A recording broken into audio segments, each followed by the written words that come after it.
misalkan ada begal, nah, bukan berarti seorang begal itu melakukan suatu perbuatan tindak pidana lalu seenaknya saja dihakimi, terus kemudian dianiaya dan lain-lain. Nah, itu tidak benar juga. Kalau toh memang begalnya ketangkap, maka serahkan pada pihak yang berwajib, pihak yang berwenang untuk melakukan proses hukum, jangan diadili sendiri. Nah, ketika main hakim sendiri ini ya tentu akan ada akibat hukum yang baru.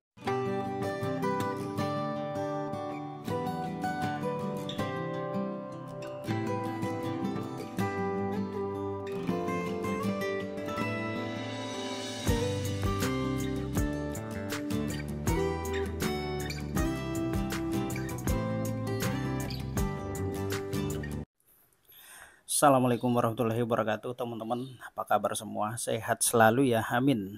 Nah, terima kasih masih stay di channel YouTube saya, Isram Law, channel yang membahas tentang isu-isu yang berkaitan tentang seputar dunia hukum. Nah, baik teman-teman, segmen kali ini saya mau bahas mengenai aksi main hakim sendiri ya. Jadi istilah dengan aksi main hakim sendiri ini memang tidak diatur di dalam undang-undang maupun KUHP ya. Sering kita dengar, sering kita lihat kegiatan-kegiatan ini. Nah, misalkan itu ada di kampung, di kota-kota ya.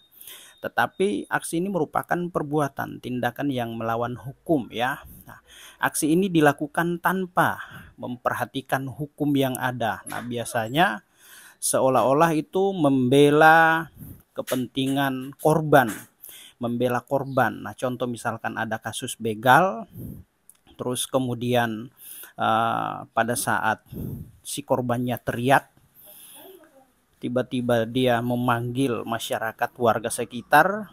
Nah, si begal belum sempat membawa kendaraan, tiba-tiba sudah ditangkap oleh masyarakat. Nah, kadang di situ dia dihakimi, dipukul, disiksa, dibakar dan lain-lain. Mereka tidak sadar bahwasanya tindakan yang mereka lakukan itu merupakan tindakan melawan hukum ya. Nah, itu. Nah, karena mereka mungkin mudah terpancing, mudah emosi dan seolah-olah itu membela korban. Nah, itu tentu membela korban juga tidak seperti itu caranya ya. Akhirnya kebablasan. Nah, seperti diketahui bahwa aksi ini termasuk perbuatan yang melanggar hukum ya. Memang tujuannya membela, tetapi akibat yang ditimbulkan itu ya berdampak hukum baru. Nah, seperti ada pasal 170 yaitu pengeroyokan ya, lalu kemudian 351 yaitu penganiayaan, bahkan juga berujung pada pengerusakan yaitu pasal 406 KUHP ya. Jadi ancaman pidananya jelas ya. Ini dua persoalan berbeda. Misalkan ada begal, nah bukan berarti seorang begal itu melakukan suatu perbuatan tindak pidana lalu seenaknya saja dihakimi, terus kemudian dianiaya dan lain-lain.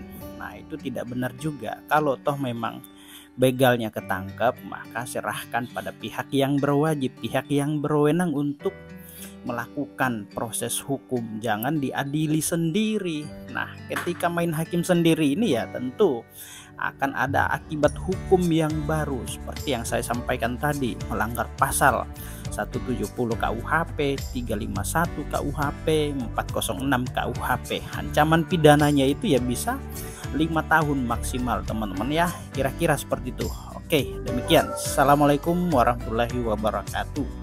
Salam keadilan.